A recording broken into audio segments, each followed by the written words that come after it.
I'm a sucker for a big horse race, and the Kentucky Derby is around the corner. So, of course, we're going to put together the classic cocktail pairing for the Kentucky Derby, the Mint Julep. This is a very simple cocktail, and it's all about the spirit. It's spirit forward, and it only has the mint and the sugar to complement whichever bourbon you choose. So, I decided to go with one of my personal favorites in the bourbon world. This is the Bulleit Bourbon. But, of course, there's lots and lots of different options to choose, and you probably want to pick something from Kentucky just to keep it on par with the race and the world of bourbon in general. So to build this cocktail, we're gonna start with a rocks glass, or there's actually a julep cup that you can come across sometimes, but I'm gonna use a nice rocks glass. And I'm just gonna start by laying my mint leaves down into the glass. About 10 leaves for one drink.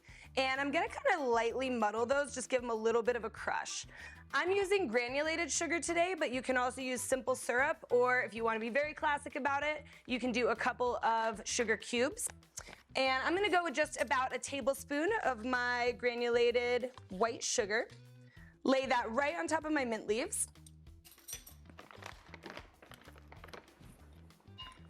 Muddle that together with the mint so that the oils from the mint leaves kind of integrate with the sugar, and it creates this nice little base for my bourbon to lay right on top of.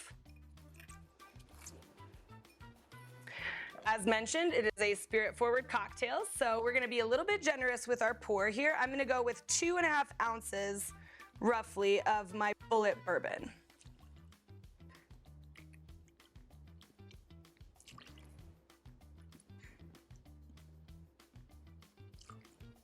All right.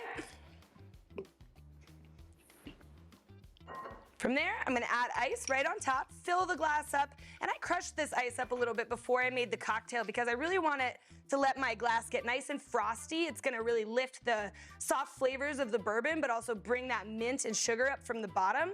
And totally optional step, but I'm also gonna add a little dose of the Bitter Cube orange bitters. You can also use Angostura, that would be the classic choice, but I really like the way the aromatics in these bitters just sit on top of the ice and kind of bring all those other flavors and aromas from the bottom of the glass right up to your nose as you take your first sip. And we're gonna take it easy on the bitters, just a little dropper on top.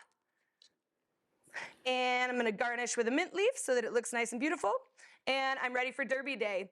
I'm betting on my horse, and I hope he wins. Cheers.